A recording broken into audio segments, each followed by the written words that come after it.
Hello friend, today we are going to learn the partition in MySQL. So we'll go through today's agenda. Okay, so today's agenda is what is partition, need of the partition and type of the partition. Okay, so we'll go through the one by one. So let's see what is partition.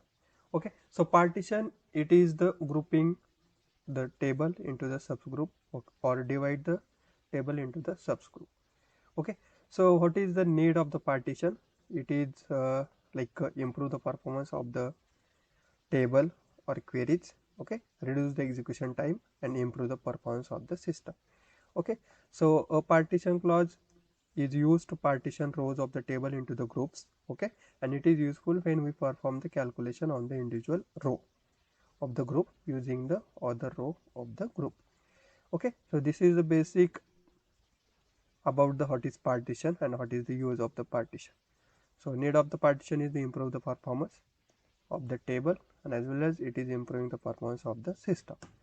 Okay, so we will see what are the types of the partition. So basically there are two types of the partition. First one is the implicit partition, second one is the explicit partition. So in a implicit partition there are two types. First one is the hash and second one is the key partition. And explicit partition there are also two types. First one is the range partition, second one is the list partition. So we will see what is the implicit and what is the explicit partition in the next slide.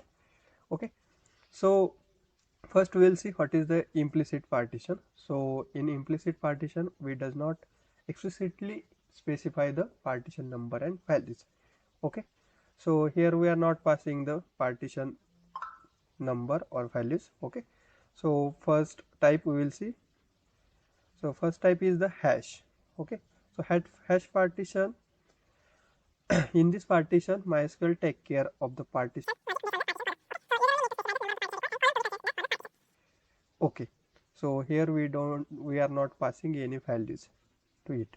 Okay, then we will see the next one, that is the key partition. So it is also similar to the hash partition, but here the primary key is considered as the partitioning column as by default.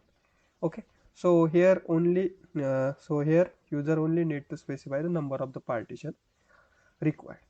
Okay, yeah, this is about the implicit partition. So we will see next one is the explicit partition.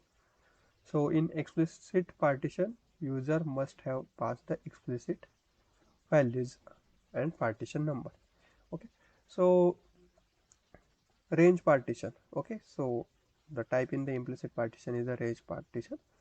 So in this user should explicitly specify the range of the values based on which record gets stored in the each partition.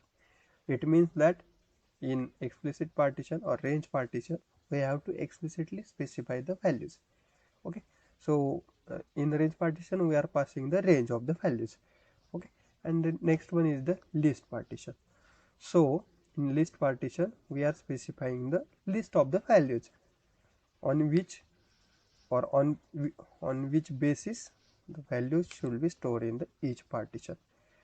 Okay, so this is all about the what is partition and types of the partition, and we see the what are the types and how they will be using.